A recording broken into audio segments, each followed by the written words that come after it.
thought I'd take a break from designing my own stuff and print something that was cool and fit the season, and something that I'm really passionate about is Legos. So here's the basic model. It's nothing too big of a deal, but as you can see, I grabbed it from Printables. It's a completely free model. If you scroll on down here, you're not allowed to share it with attribution. So Fudginator or Funginator, whatever your name is, there you go. That's yours, and then it has all these options. But I'm not worried about that.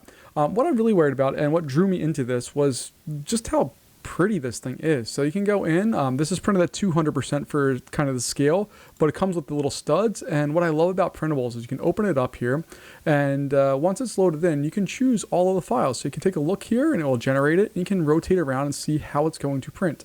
So when I opened this up, I took a look and I was like, okay, this is obviously how it's going to print, face down like this.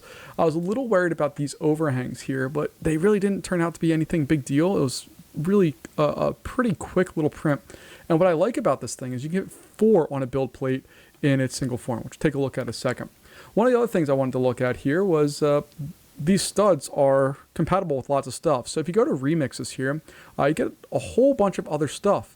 You can get flowers and stuff for Easter. There's other flowers things. There's ways to lock the studs together. There's a little hanger here, so it's modified so you can hang it more easily. There's Christmas things. There's Halloween things. There's bows. There's little angle things so you can lock them together. But since it's fall, what I got locked into was this giant Wreath autumn leaf one. And what's cool about this one here is it looks nice. I'm not a big fan of sparkly green, but what's cool here is we open this one up. It comes with 2 different files. So we have this bad boy, and then we have a much more pointy version. So if we go in this, it's going to load in here. And it's like a maple leaf.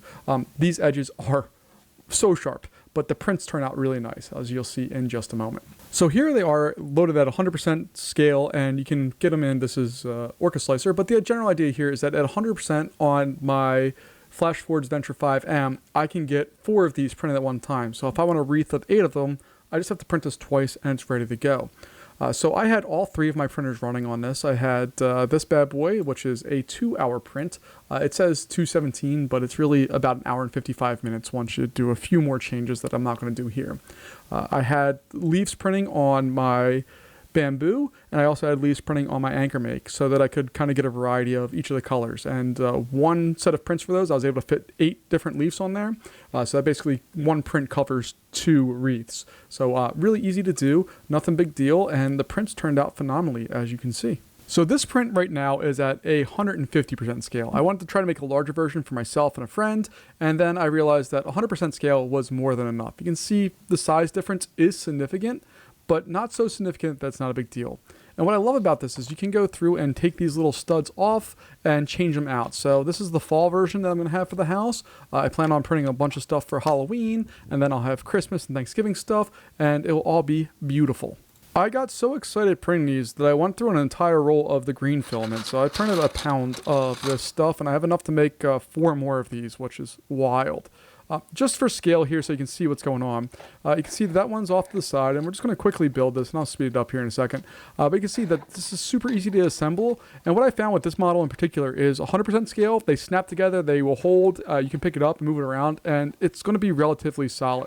At 150% scale, it didn't do the same thing for me. It was a little bit tougher, and the model that's on the left there that I actually have hanging in my door right now is actually super glued together just to make sure that it stays, because otherwise it's not going to work the way that I want it to.